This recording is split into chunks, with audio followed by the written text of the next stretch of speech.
welcome back to our channel, Elementary My Dear. Where we make nutrition science easy for you to digest. Today we're going to talk about who you should trust for nutrition information. Make sure you hit that subscribe button so you never miss one of our videos. You might be wondering why we want to talk about this, and I swear to you, it's not just because we want to toot our own horn. I mean, granted, there's some bias here as someone who's a registered dietitian and someone who will be in a couple of months if all goes according to plan. But there's an actual valid reason why this is an important conversation to have. The first reason that I think is really important is that nutrition is actually very important for overall health. I mean, I think we all know that, but even when it comes to actual disease prevention and even management and treatment of disease, nutrition plays a really big role. Not only is nutrition important when you're in bad health, nutrition also, it's what you eat to make everything that your body does, to give you energy, to build things in your body. Having good nutrition also prevents bad health. Even when it comes to things like diabetes, if someone has high blood glucose and they're at risk for diabetes, managing that through things like diet and exercise can be more effective at reducing risk for something like diabetes than metformin, which is one of the biggest diabetes drugs ever. I think the reason that medications are so prolific is because they're very helpful and they help manage things, but it's kind of like the easier short-term solution, whereas changing your diet, it's very hard to do. Understanding the science behind that and behind the nutrition piece is just as important as understanding the pharmaceutical background behind metformin. And it's not just diabetes, it's everything. Especially in this day and age where there's so much nutrition misinformation out there, knowing who to trust is so important. You know, we really highlighted a few examples of how nutrition can help manage actual disease states and medical conditions. I think a lot of times when topic of medical conditions or diseases come up, the first person that you want to go talk to is a doctor. Doctors are always kind of seen as the ultimate authority of all things wellness, all things health. I kind of see how we got here. Most of us probably mostly interact with doctors when something is wrong, and a lot of times doctors are helpful in that regard. It makes sense. We all know that doctors go through so much schooling and learn so much about the human body, a wealth of knowledge,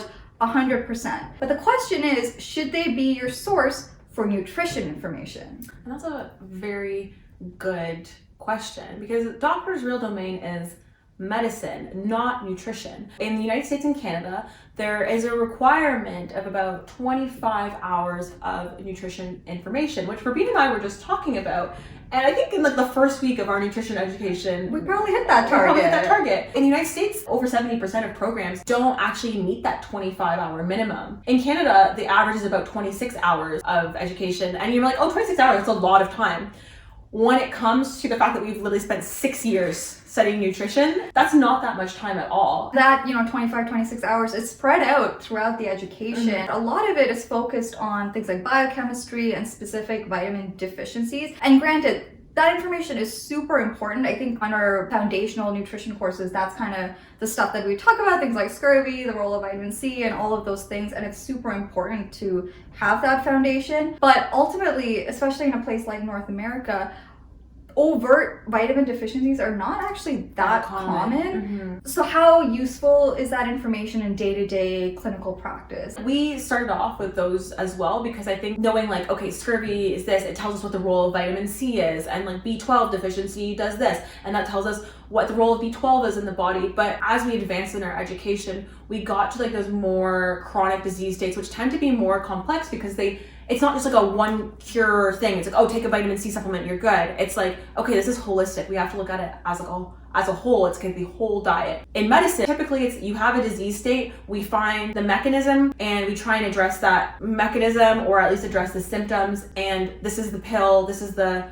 one step you need to do. When we're talking about these lifestyle things, they're a lot bigger. And so obviously medicine has a role in there. Nutrition needs to be addressed. You might argue well, maybe doctors don't need to have that nutrition information because there are other professionals that can fill that gap. That is absolutely true. And there are other healthcare professionals that do fill that role. Perhaps the concern is that, doctors are usually the first person that you go to. Generally, you need them to be on board with the idea that nutrition is an important part of managing whatever the situation is. That knowledge needs to be there so that they're comfortable or willing to make that referral to A a dietitian. more appropriate healthcare professional. A more appropriate healthcare professional. We haven't gone there. Spoiler alert! Because we've given doctors such like a prestigious title in our society, I think that doctors also a lot of the time see themselves as the end all be all of health and wellness. Like anyone else is just like an adjunct to what they're doing. Maybe that's just like the doctors that I have interacted with. I think that's a common perception throughout society. I would say even, I've explained a lot of this stuff to my parents, and I would say they would still take their doctor's advice about nutrition over something I would say, even if I were to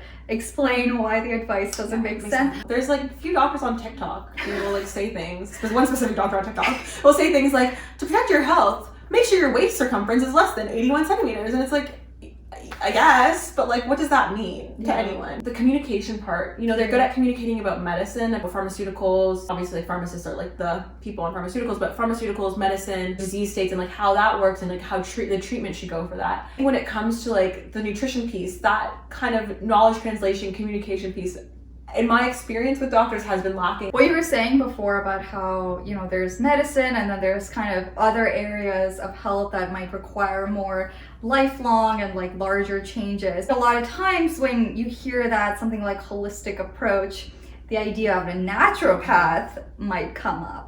Great segue. Naturopaths and naturopathic doctors. Turns out that's not the same thing. I thought they were the same thing. According to the Council on Naturopathic Medical Education, that does not roll off the tongue very well, naturopathic medicine is a system of primary health care that blends modern scientific knowledge with traditional and natural forms of medicine. It'd be things like herbal medicines, hydrotherapy, homeopathy, as well as nutrition, diet, lifestyle, physical activity. We're not here to like perpetuate that idea that Western medicine is superior to other forms of medicine. It's more that, we're talking from the perspective of nutrition knowledge and training. Interestingly, like we said, naturopathic doctors and naturopaths are different. If someone is calling themselves a naturopath, there's no accreditation, or that's not a protected title. So anyone could technically call themselves a naturopath. You can just do either a few week or a few month or maybe a year-long online certification and call yourself a naturopath. I don't even think you need to do that. Probably just put on a business card, boom, you're naturopath. The good news is naturopathic doctors actually go through a decent amount of training. Naturopathic doctors, at least in North America, have to complete an undergraduate degree and then go and do more training. And the training is quite extensive. It's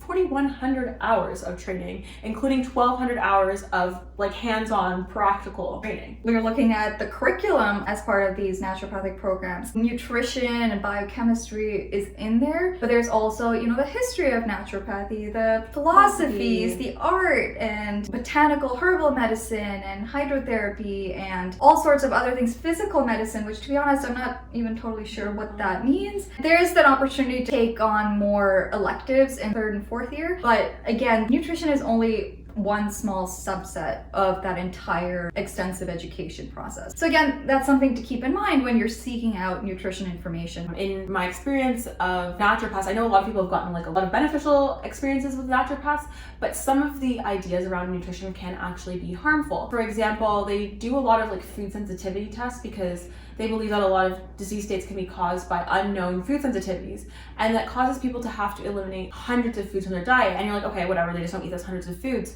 But a lot of times those are foods that are common in that person's diet and could put them at risk of nutrient deficiencies for something that's not been shown to be valid. Those blood tests that are supposedly tell you your food sensitivities, there's not enough evidence to show that they're effective or valid or able to point out actual food sensitivities. And most of the time, pretty much tell everyone to cut out gluten, cut out dairy, cut out eggs, like a lot of the common allergens. And it's unfortunate because a lot of those foods make up a significant part of the diet for a lot of people and provide a lot of valuable nutrients. To guide people or teach people to cut out those things when there may not be enough of a reason to, it's unfortunate. It is, yeah. That's not to say that, in the future, I think there is a lot of research going into the space on identifying and trying to treat food sensitivity. So, moving forward, maybe this will be a more robust and concrete science. We're just not there yet. We're definitely not there yet. And to recommend that people cut out all these foods is completely irresponsible, in my opinion. A lot of the times, like, people will see improvements, but that could be from placebo, and then they might end up having a nutrient deficiency. If you have someone that seems to be in a position of authority telling you, oh, this is making you sick, this is making you sick, this is making you sick, then, you know, the chances of cutting them out and feeling better is good, but that might not get to the heart of the actual problem. You do hear anecdotal stories of people feeling better, and it very well could be gluten or whatever that's causing the problem. But there's also the question of, is it a placebo effect? Or when you think about the standard North American diet or the standard American diet, if you're eating a lot of processed carbs and, you know, processed meats, and that's kind of making up a significant part of your diet, perhaps being forced or being taught to eliminate those things, maybe you're just eating more fruits and vegetables now, or maybe you're drinking more water instead of drinking the soda or the pop. So, I mean, is it the elimination of that that's making you feel better, or is it the addition of those other things that's making you feel better? When I hear about the recommendations of naturopathic doctors, oftentimes they're very like large scale, like change up everything. How sustainable is this?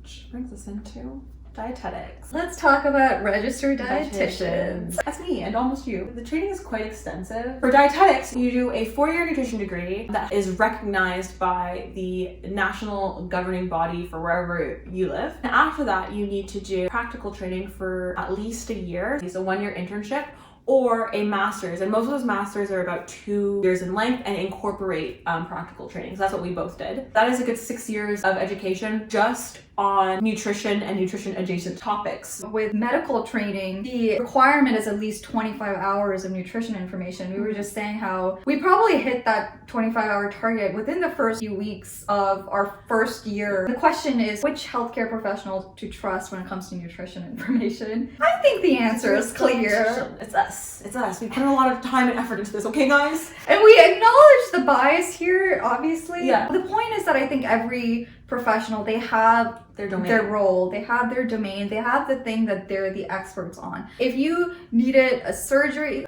don't go to your dietitian. Yeah. If you need help with your addiction, don't go to your registered dietitian. But if you need help with nutrition information or nutrition support, go to your registered dietitian. Exactly. The takeaway from today is that all these different healthcare practitioners have their own role and domain. Sometimes those intersect. A doctor might be a good starting place to find, okay, maybe we do need to make changes in diet, but the actual how, that's where we come in. Thank you so much for watching. Be sure to like, comment, and subscribe. Hit the notification bell so you never miss one of our videos, and follow us on our Instagram and our TikTok. Thank you for watching. Bye.